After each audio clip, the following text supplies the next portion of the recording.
Então tá bom. Te agradecemos, Deus, pela vida do pastor Wilson Tadeu, pela vida da pastora Adriana, que tem nos enriquecido tanto com a experiência de vida, com a companhia, Pai, com a honra que eles têm, Pai, e tem nos tratado, Deus. Então nós somos tão gratos, mas não são visitantes, são parte dessa família, Primeira Igreja Batista em Tanabi. Sejam abençoados por cada um de nós. Você pode liberar uma bênção e dizer assim: Deus, nós abençoamos a vida do pastor Wilson e da pastora Adriana, no nome de Jesus. Dá uma salva de palmas, Jesus. Amém. Queridos, eu acho que nesse tempo todo eu nunca visitei uma cidade tanto quanto eu tenho visitado Tanabi. Já estamos pensando nisso. Então, final do ano a gente, assim, não tem... Primeiramente, boa noite, né? Graça e paz, amém? Amém. É uma alegria, é um privilégio para mim e para minha esposa estar aqui. Quando a gente está aqui, a gente se sente como se estivesse em casa. Ser pastor de uma igreja por 36 anos, ver essa igreja sair de dezenas para centenas e depois abrir mão de tudo, tendo ainda condições de poder pastorear, mas entendendo os planos de Deus. Cada dia a gente vai tomando uma decisão e eu vou abrindo mão de certas coisas. Essa semana eu peguei o pastor Felipe, que é o pastor que vai me suceder, fui com ele fazer a última compra do piso, da parte dos banheiros, que nós estamos fazendo na parte de baixo. São 4 chuveiros, 4 vasos para cada lado de mulheres, e na parte das crianças, onde fica a igreja da criança. E eu falei para ele: eu quero que você vá comigo. E ele foi comigo. Eu cheguei e falei para ele: eu quero acessar o cadastro da igreja. Aí acessei o cadastro da igreja. O que está aí? Meu nome, né, o nome do pastor, que é o presidente, depois o nome do tesoureiro, né, que está lá. Eu disse: olha, o tesoureiro tal, coloca aí, tira meu nome. Aí a moça falou: por quê? Eu falei: porque você vai colocar o nome do pastor Felipe Golim. E ele estava comigo. Eu falei: a partir deste ano, estou nessa transição, ele será o responsável por todas as questões envolvidas à igreja. E na quarta-feira, às vezes a gente senta para conversar, e ele diz: pastor, o que nós vamos fazer? Eu digo para ele: não vou fazer nada. O que você vai fazer?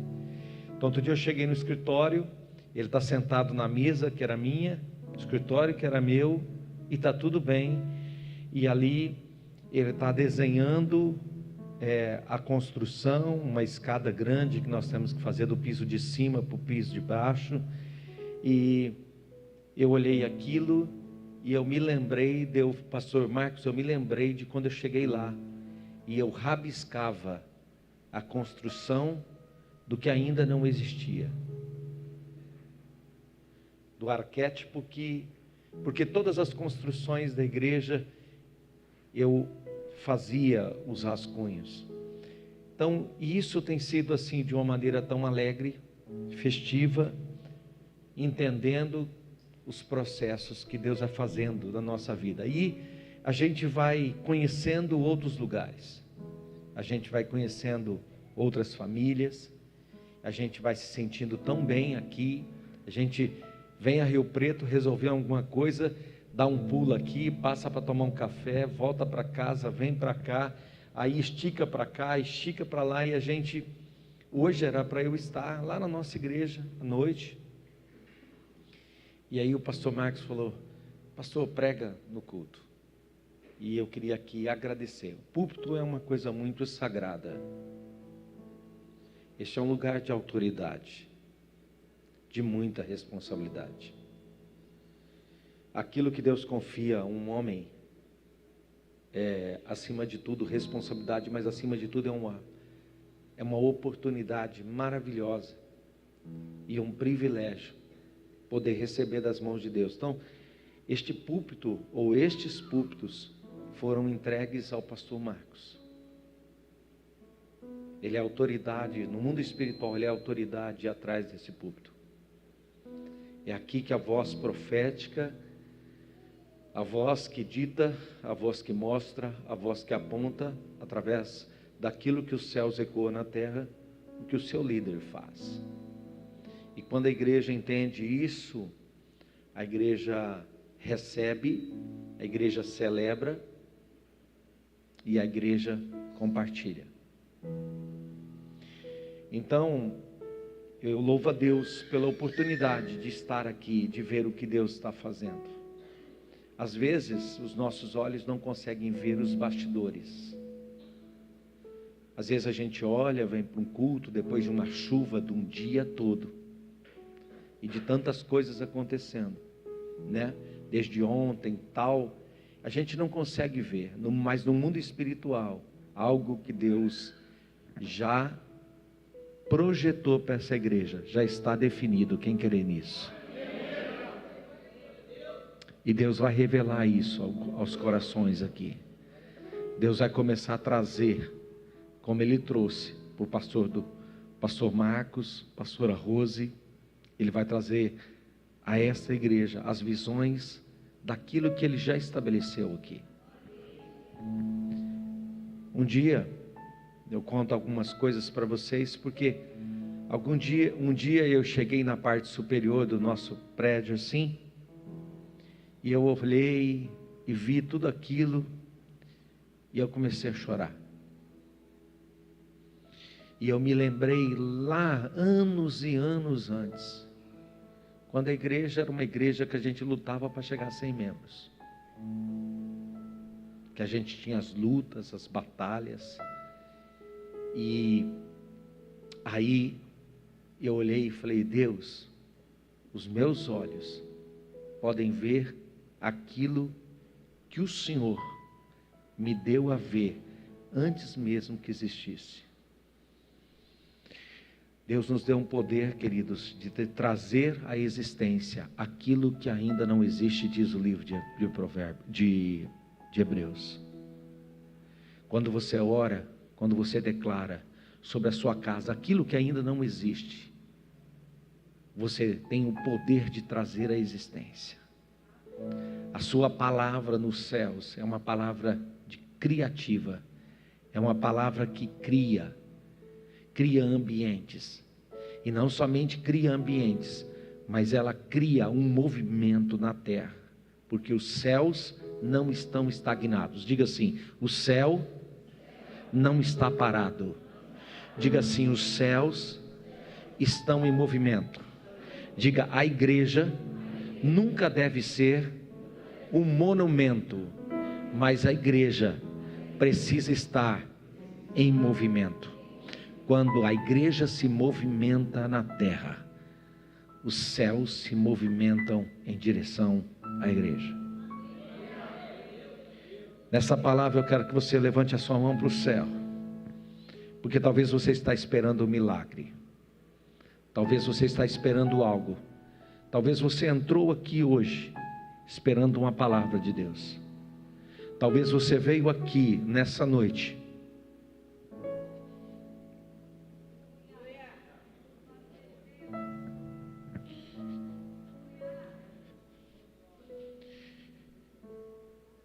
talvez você veio aqui nessa noite, e agora eu quero falar diretamente a você, porque Deus me mandou aqui, porque você espera de Deus uma palavra. Os céus já te deu essa palavra. Deus do poder do nome de Jesus. Os céus já falaram. Que esta palavra ecoe ao coração desse jovem. Eu não conheço a sua história, não conheço a sua vida, não conheço os seus anseios, mas o Senhor o conhece. Quando ele entrou aqui, ele poderia estar hoje em outro lugar, mas ele escolheu entrar na tua casa. porque ele veio aqui em busca de uma resposta, em busca de uma palavra. O Senhor o trouxe aqui. Que nesta noite ele receba, não somente ele, mas nós que estamos aqui, recebamos do Senhor uma palavra que vai gerar o nosso destino, que vai mudar a nossa vida, e aquilo que talvez aos nossos olhos se parecia perdido, nessa noite o Senhor vai brilhar a luz de Jesus. Eu oro por ele, por sua casa, por sua vida. Eu oro por cada família, e através da vida dele eu oro por cada pessoa aqui. Visita-nos, Senhor, porque é o Senhor quem faz infinitamente mais, além daquilo que a gente pediu ou pensou. Opera milagres e maravilhas neste lugar. Nos visita com a tua palavra, Senhor, e fala conosco nessa noite, em nome de Jesus.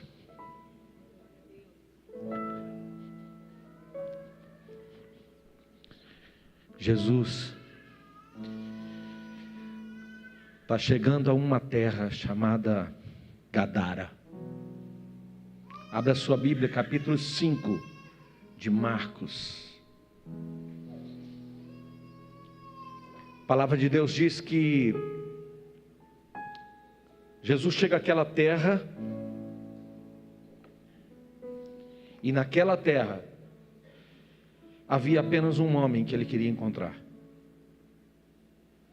Havia apenas uma pessoa que ele precisava encontrar. A palavra de Deus diz que este homem que está ali esperando ele, não está esperando porque ele é um crente, porque ele é um homem perfeito, porque ele é um homem justo, porque ele tendo ouvido Jesus, o aguardava naquele lugar. A palavra de Deus diz que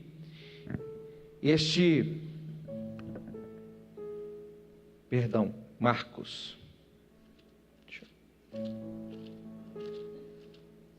a gente vai tirando o óculos, colocando o óculos, e quando Marcos capítulo 5, e quando Jesus chega naquele lugar, depois de passar por uma tempestade, o verso anterior do capítulo 4, verso 35, diz que Jesus acalma uma tempestade.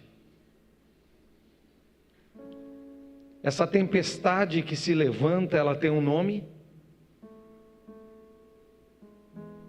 e essa tempestade tem um propósito. A Bíblia diz que Jesus vai em direção àquele lugar. Houve lugares em que Jesus pisou apenas uma vez. Houve lugares em que Jesus esteve apenas em um momento, em alguns momentos. Quando Jesus quis alcançar o coração da mulher samaritana, ele desviou sua rota. Ele cortou o caminho, porque ele tinha um encontro. Existem encontros que Jesus já marcou com pessoas que ainda não souberam deste encontro, mas ele já marcou. Este homem era um caso assim. A Bíblia diz que durante a chegada de Jesus ali, uma grande tempestade se levanta. Deixa eu lhe dizer alguma coisa para você. Quando algo está para acontecer, poderoso, na vida de alguém, tempestades se levantam.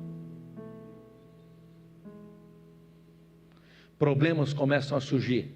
Situações começam a, de certa forma, nos impedir. Existe algo no mundo espiritual que talvez seus olhos não conseguem ver, mas assim como os céus trabalham em seu favor, e os anjos se movimentam para trazer você, para escolher você, para falar a você, para alcançar seu coração, também os demônios se movimentam. A Bíblia diz que em um determinado momento Jesus, no meio da tempestade, os discípulos ali todos apavorados, ele se levanta, ele estende as suas mãos e ele declara que a tempestade se acalme, que os ventos cessem. Tudo que acontece na história de Jesus há para nós um ensinamento muito importante em que eu e você precisamos nessa noite entender. A gente não precisa temer as tempestades. A gente não precisa temer o vento forte. A gente não precisa temer o caos, as crises, as lutas, as dificuldades, os problemas que muitas vezes se aproximam. Quando nós olhamos dessa forma para esta situação que nos envolve, nós precisamos olhar com os olhos da fé, porque o Senhor já pode nos fazer ver que há uma máxima que muitas vezes a gente diz que depois de uma grande tempestade, há uma grande bonança. As situações e circunstâncias que Deus permitiu na sua vida, querido, você viver até agora. Situações que te levaram talvez a um lugar mais difícil para caminhar. Decisões, escolhas, talvez te colocaram em situações de risco. Colocou em risco seu casamento, colocou em risco sua empresa, colocou em risco seus negócios. E talvez naquele momento da sua vida você possa ter pensado que era o fim. Deixa eu lhe dizer uma coisa. Jesus ainda, talvez, não lhe encontrou onde Ele precisa te encontrar. A verdade é que todas as pessoas que tiveram um encontro com Jesus, elas foram marcadas. Eu e você um dia fomos marcados por Jesus, alcançados por Ele. Cada um de nós aqui temos uma história linda para contar do dia em que nós topamos com Jesus, que nós encontramos Jesus, que nós reconhecemos Jesus. João 12 diz: mas a todos quantos o receberam, deu-lhes o poder de serem feitos filhos de Deus, a saber, os que creem no seu nome. Mas a todos quantos os receberam, deu-lhes o poder de serem feitos filhos de Deus, a saber, os que creem no seu nome. Continuando a história, este homem em Gadara era a pior da espécie, endemoniado, uma legião de demônios. Quando estudamos sobre isso, à luz de batalha espiritual, o que Jesus enfrentou, nada mais do que foi o principado de Gadara, para que Jesus não chegasse àquela localização. Toda a tempestade se levantou para que Jesus não chegasse àquele ponto. Tudo aconteceu para que Jesus não chegasse àquela terra. Os céus foram movimentados por forças malignas. Os ventos foram movimentados por forças malignas. E o mal tem poder. E a Bíblia diz que Jesus, naquele pequeno barco, frágil, simples, sem proteção, estende a sua mão. E ele declara aos céus: mar, acalma-te, vento, cessa. Eu preciso chegar em Gadara. Queridos, muitas vezes diante dos problemas e das circunstâncias que nos acompanham na vida, nós paralisamos, nós não conseguimos levantar nossa mão, nós não conseguimos orar, nós não conseguimos falar, nós não conseguimos declarar. Deus está aqui nessa noite para te dizer algo. Em toda a tempestade da sua vida, quando você clamar pelo nome de Jesus, ela vai se acalmar e a tempestade vai parar. Tempestades se levantaram para impedir que o Mestre Jesus chegasse àquele lugar. E a Bíblia diz assim: entremente chegaram à margem do mar, à terra dos Gerazenos. Ao desembarcar, logo veio ao seu encontro um homem, o qual vivia nos sepulcros. e nem mesmo em cadeias alguém podia prendê-lo, porque tendo sido muitas vezes preso com grilhões e cadeias, as cadeias foram quebradas por ele, e os grilhões despedaçados, e ninguém podia subjugá-lo. A Bíblia diz: andava sempre de noite e de dia, clamando por entre os sepulcros, pelos montes. E a Bíblia diz: quando de longe viu Jesus, correu e o adorou, e exclamando com alta voz, disse: que tenho eu contigo, Jesus? Quem estava dizendo? Na boca daquele homem. Embora a Bíblia diz que, tendo adorado, aquele que não queria ser subjugado pelo poder de Jesus. Sabe por quê? Porque ele se levantou na tempestade, mas agora ele diz: que tenho eu contigo, Jesus? A palavra de Deus diz que Jesus, então, a esse homem, a palavra de Jesus diz que ele é muito direto. Quando de longe Jesus, a Bíblia diz, clamando em alta voz: que tenho eu contigo, Jesus, Filho do Deus Altíssimo, conjuro-te por Deus que não me atormentes, porque Jesus lhe dissera: espírito imundo, sai deste homem. Aqui Jesus tem um encontro com esse homem, e este homem, ele é rendido aos pés de Jesus, alcançado por Jesus. E ao ser alcançado por Jesus, a primeira coisa que ele pede a Jesus, depois de ser transformado, totalmente transformado, ele fala assim para Jesus: deixa eu ficar contigo. E é aqui que nós entendemos o propósito de algo importante na nossa vida. Sabe, queridos, mais importante do que a salvação, o que é importante para nós como filhos, não é só a salvação, é o crescimento nosso. Eu e você fomos chamados não só para sermos salvos, restaurados, libertos, redimidos, estarmos sentados numa igreja, louvando, glorificando, e está tudo bem. O propósito maior não é só salvação. O propósito maior é que o filho, este filho alcançado, esta pessoa alcançada, este homem que encontrou Jesus, esta pessoa que encontrou Jesus, ele diz assim para Jesus: Jesus, deixa eu ficar contigo. Pode ver o que diz o texto. Lá no final da história, o texto termina e ele vai dizer assim: os gerazenos rejeitam a Jesus, e ele diz assim para Jesus, ao entrar Jesus no barco, suplicava o que for endemoniado que o deixasse estar com ele. No verso 18, Jesus porém não lhe permitiu, mas ordenou-lhe dizendo: vai para a tua casa. Parece assim que aqui parece que há algo contrário, talvez o que a gente está acostumado a ouvir. O texto diz assim: vá para a tua casa, para os teus, anuncia-lhes tudo que o Senhor te fez e como teve compaixão de ti. Então ele foi e começou a proclamar em Decápolis tudo que Jesus lhe fizera, e todos se admiravam. Presta atenção em algo: a salvação que nos é dada, há um propósito na salvação que nos é entregada. E é sobre isso que eu quero falar com você nessa noite. Deus quer gerar filhos, mas Deus quer gerar filhos maduros e responsáveis.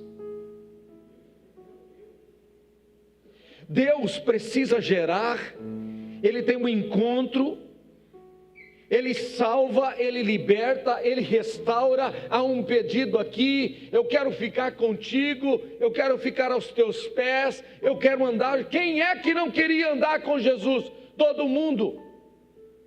Mas Jesus diz a esse homem, depois de atravessar uma tempestade, depois de lutar todas as batalhas do mundo espiritual, depois de alcançar, depois de topar com a legião, depois de repreender os espíritos imundos, depois de o libertar, depois de o restaurar, a Bíblia diz que ele se assenta, ele come, ele se alimenta, ele troca de roupa. E quando a Bíblia fala que ele se alimenta, eu quero dizer que tudo isso, numa linguagem espiritual, é todo o processo que Jesus faz conosco. Jesus nos salva, Ele nos liberta, Ele nos restaura, Ele nos troca a vestimenta, Jesus nos alimenta, Jesus nos fortalece. Escuta, mas Ele não faz para que você permaneça ali parado, totalmente ali, à mercê. Não, Ele lhe dá um propósito de vida. Filhos maduros têm propósito. O desejo desse homem era permanecer com Jesus. O desejo desse homem talvez era seguir, mas para cada um de nós Deus tem um propósito. Talvez Deus te trouxe, talvez Deus te alcançou, talvez Deus te libertou. Escuta aqui, mas o que você tem feito com tudo que Deus tem feito a você?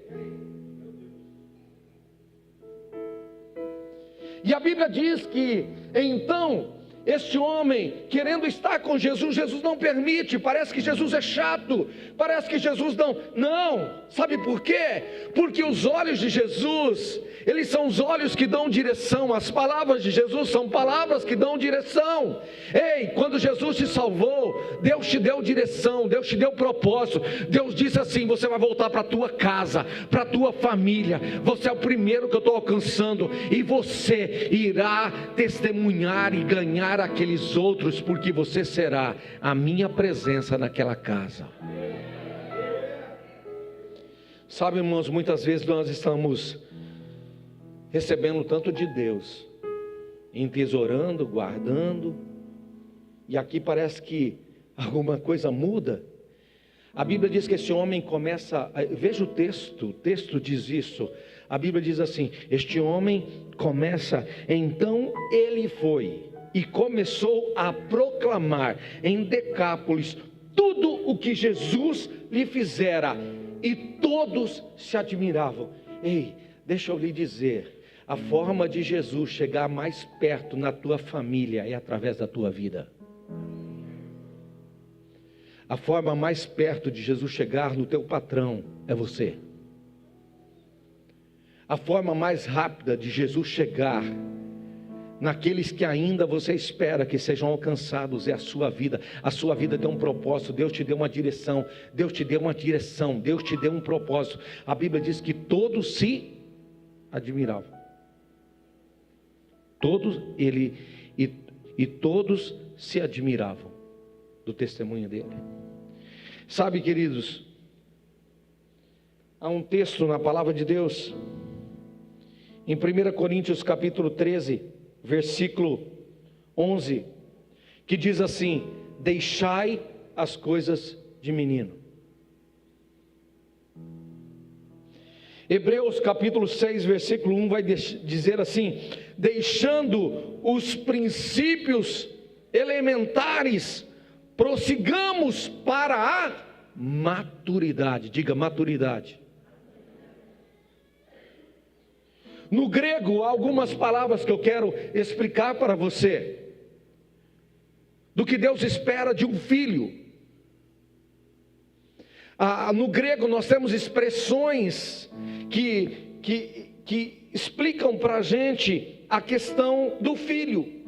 A primeira palavra que o grego vai nos ensinar sobre filhos, ela é a palavra que fala do filho pequeno,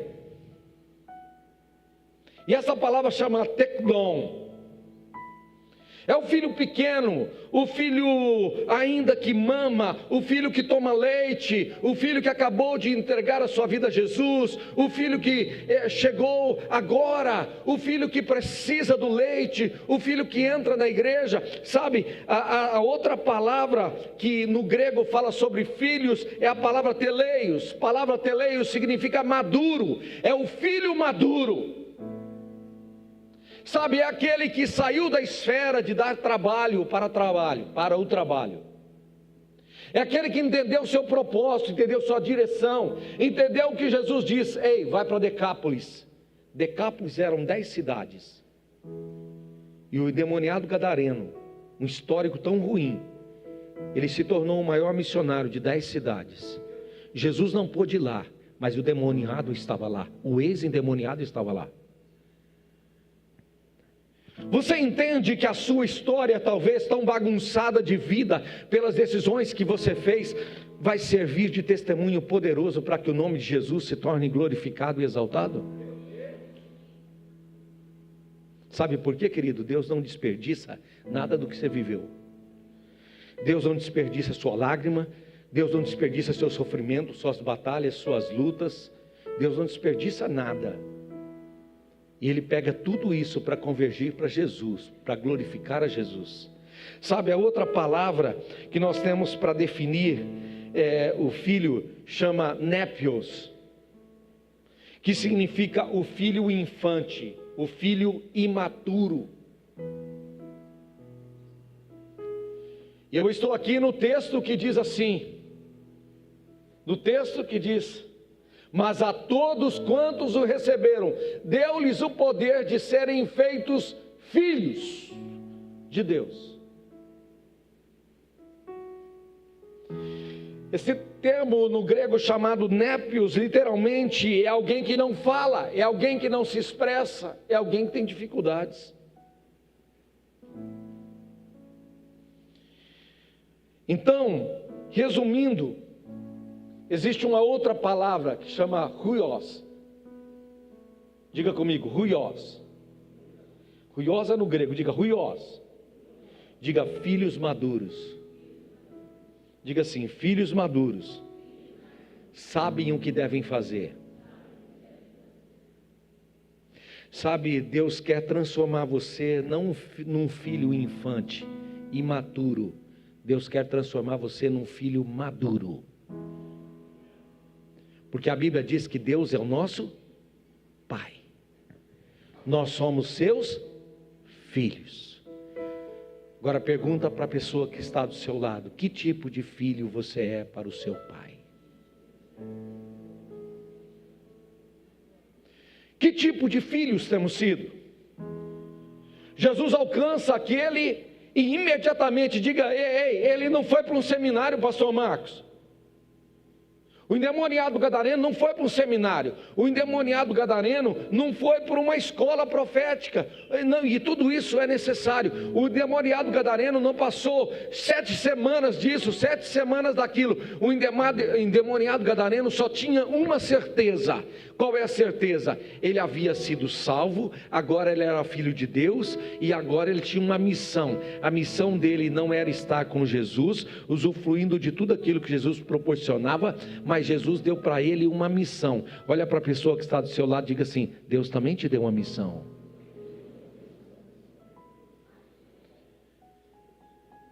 Sabe, aquele homem, ele não questionou Jesus, pastor Marcos. Ele não falou assim: espera um pouquinho, deixa eu resolver as questões. Sabe, eu até agora estava isolado aqui, não, ele simplesmente, a Bíblia diz que enquanto ele se vestia, ele comia, ele era reconhecido, ele queria estar com Jesus. Jesus disse para ele: vai aos seus, vai à sua casa, diga assim: o meu primeiro campo missionário, diga assim, o meu primeiro campo missionário é a minha família, é a minha casa.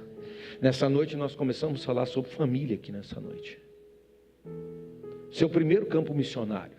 Sabe por quê? Pergunta para mim, por quê? Não tem ninguém que te conheça melhor do que a tua família. Então tua família vai saber se você de fato teve uma vida transformada ou não. Seu primeiro campo missionário é sua casa, sua família. Eu quero adiantar rápido aqui, porque a palavra huios e a palavra teleios, que significa filhos maduros, é aquilo que Deus espera de nós. É aquilo que Deus espera de nós.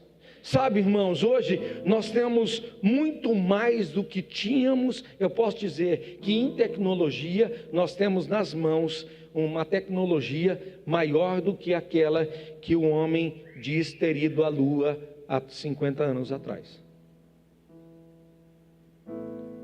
Aí você fala disso, por quê? Porque eu não acredito que o homem foi na Lua.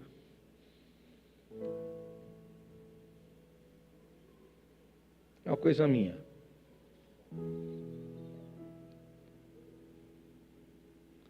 Nós temos mais tecnologia, nós temos mais conhecimento, nós temos mais formação, nós temos mais facilidade para tudo, e no entanto, com tudo que temos feito menos do que os que eram antes faziam. E aí? Quero fazer uma pergunta para você aqui. Quem aqui foi alcançado porque alguém falou de Cristo para você ou orou por você? Levante sua mão. Pode levantar. Ou trouxe você para a igreja? 90% de nós. Deixa eu dizer uma coisa para você. As pessoas que estão lá fora morrendo sem Jesus estão esperando que você faça o que outros fizeram por você.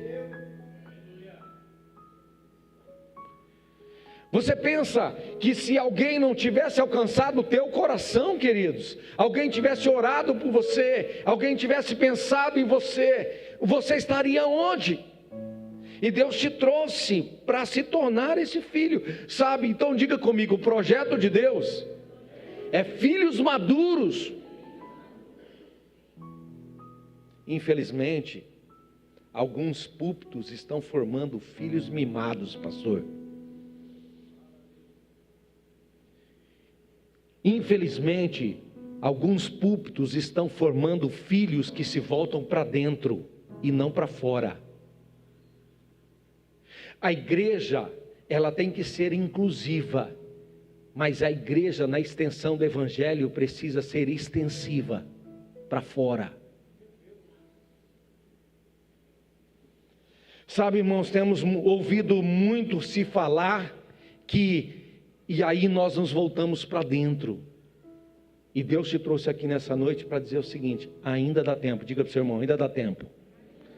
Diga, ainda dá tempo de cumprir a missão que eu recebi no dia em que eu me converti. Porque no dia em que você se converteu, naquele exato momento, como o endemoniado gadareno, ele recebeu uma missão. Ei, ninguém que se converteu ficou sem receber uma missão. Talvez alguém esqueceu de te dizer isso, e eu estou aqui nessa noite para te dizer sobre isso. Gálatas 4:2 diz assim, digo pois, 4:1 e 2, Gálatas, digo pois que todo o tempo em que o herdeiro é menino, a palavra meninos, não sei se dá para colocar o texto aqui, Gálatas 4:1 e 2 diz, digo pois em que todo o tempo em que o herdeiro é menino, népios, em nada difere do escravo, embora seja senhor de tudo. Sabe o que o texto está dizendo? Dá para colocar aí, querido? Gálatas 4:1 e 2. É muito importante se você colocar. Eu quero só que você entender, porque talvez seja essa aqui uma mudança de mentalidade que a gente precisa entender. Presta atenção. Nós somos filhos, mas não somos filhos maduros. Gálatas 4:1 e 2. Dá para colocar? Se não der, só faz assim. Então presta atenção.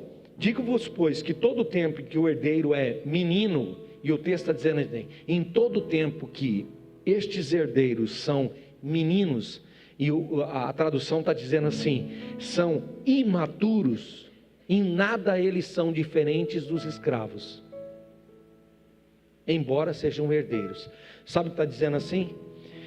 Que quando nós entregamos nossa vida a Jesus, nós não podemos ter como herdeiros uma vida de infantes. Olha lá, o que digo é que enquanto o herdeiro menor de idade, infante, em nada difere de um escravo, embora seja dono de tudo. Sabe o que está dizendo assim? Olha, você ainda não entendeu. você é dono de tudo, você é dono da graça derramada, você é dono das bênçãos derramadas sobre sua vida. Existem coisas que você não usufruiu do céu, existem coisas que você ainda não acessou do céu. Você é o herdeiro de tudo, mas você é um menino, e como um menino você não acessa isso, e porque você não acessa isso, é como se você fosse um escravo. Quem entendeu isso?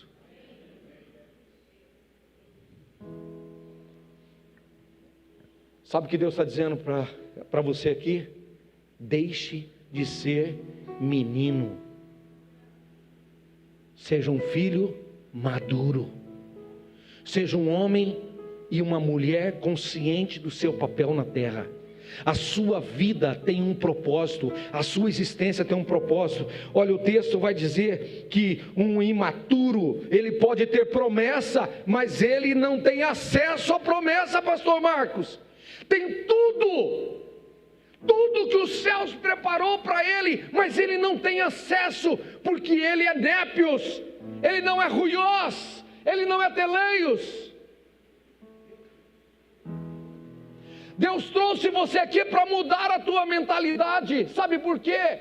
Porque não é só salvação, é salvação e crescimento. Eu aceito a Jesus Cristo como Salvador, e no dia seguinte eu digo: pastor Marcos, escuta aqui, eu quero algo mais, eu quero crescer. Como é que eu faço? Olha, onde eu posso me aprimorar mais? Eu quero servir. Pastor Marcos, deixa eu dizer, pastor Marcos vai dizer: olha, começa por tua casa, começa pelos teus, começa pela tua família, e você vai crescendo, criando tessitura, sua musculatura espiritual vai crescendo, você vai se fortalecendo, e você não é mais um menino. Sabe por quê? Você não tem mais problema, você não dá mais problema, você não cria mais problema, mas você é parte da solução dos problemas. Sabe qual é o grande peso da igreja? Sabe qual é o grande peso do ministério pastoral? O grande peso do ministério pastoral, pastor Marcos, é viver anos e anos cuidando de filhos que eram para ser filhos maduros e continuam sendo filhos meninos, mimados, imaturos. E aí a gente vai gastando tempo, energia, e não cresce, e não desenvolve. Enquanto Jesus chega para o endemoniado gadareno, no pior estágio da vida dele, e diz: você entende o que eu te fiz? Vai lá para Decápolis e alcança. E a Bíblia diz que ele foi para onde estava a sua família. Ele foi o missionário. Deixa eu lhe dizer, ele foi o Jesus em Decápolis. Olha para as suas mãos. Diga assim: essas mãos aqui foram me dadas por Jesus, porque são as mãos dele na terra. Diga: este corpo aqui foi me dado por Jesus, porque é o corpo dele na terra.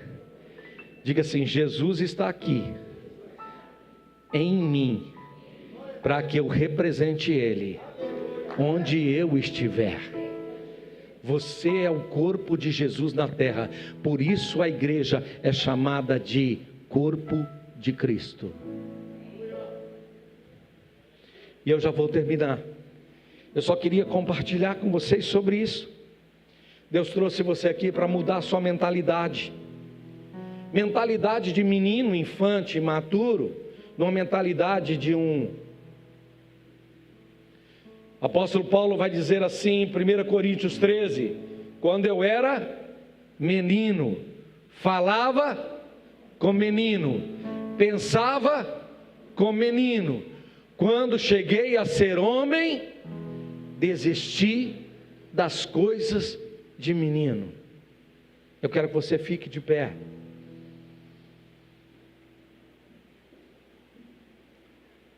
Diga assim: Deus, eu quero ter uma linguagem transformada, uma mentalidade transformada, ações transformadas pelo poder do nome de Jesus. Diga: Jesus, eu quero que toda meninice da minha vida nesta noite, caia por terra, porque a partir de hoje, eu entendo a minha missão, eu quero cumprir a minha missão. Sabe, Deus trouxe você aqui nessa noite, para mudar a sua mentalidade, te dar discernimento, para que você possa discernir entre o bem e o mal, para que você tenha uma dependência constante de Jesus, que você não tenha mais uma linguagem infantil, que da sua boca não saia nenhuma palavra torpe. Pastor, eu ainda estou lidando com, pastor, o meu linguajar, quando eu era menino, meu linguajar mudou. Você está lutando ainda com dificuldades de linguagem? Você não é mais filho infante, você é filho maduro, você é ruiós, você é teleios. Talvez nessa noite, querido, você fala assim: pastor, eu estou vivendo uma luta difícil, tem algumas coisas que eu não consigo romper, mas nessa noite eu entendi a palavra. Quando eu era menino, pensava como menino, mas quando cheguei a ser homem, diga assim: esta noite eu saio daqui como um homem maduro, consciente. Diga: um filho maduro, consciente, porque eu tenho uma missão. Eu quero orar com você. Enquanto eu oro, acho que o ministério vai cantar, e você vai poder vir aqui. E o meio mais fácil de você entender é sair da sua geografia que você está aí, e você vir em direção a esses irmãos que vão ungir você, vão tocar você e vão abençoar você. Pai, nessa noite, levante a sua mão, ou coloque a sua mão no coração. Nós vamos fazer uma oração. Pai, nessa noite, nós nos levantamos neste lugar, que nós estamos cansados de viver uma vida de meninice, de infantes, imaturos. Senhor, nós esquecemos da nossa missão no dia em que fomos alcançados, como o Senhor fez com o gadareno. Mas nessa noite, nós queremos sair daqui com uma missão. A missão de um filho maduro, de um filho que se comporta com linguagem diferente, de um filho que se comporta com atitude diferente, de um filho que se comporta com um testemunho diferente. Senhor, nós vamos sair daqui nessa noite, porque a nossa vida foi alcançada com um propósito. Senhor, eu quero ser o Cristo na minha família, o Cristo na minha casa, o Cristo na minha empresa, o Cristo nos meus negócios. Eu quero ser um homem maduro. Senhor, eu não quero mais dar trabalho, eu não quero mais gerar preocupações, mas eu nessa noite, diga, nessa noite eu tomo uma decisão de ser um filho maduro, a decisão de ser um homem e uma mulher que vão viver o Evangelho como de fato, sem desculpa. Meu Pai, alcança cada coração nessa noite. É uma decisão simples, mas essa decisão, meu Pai, ela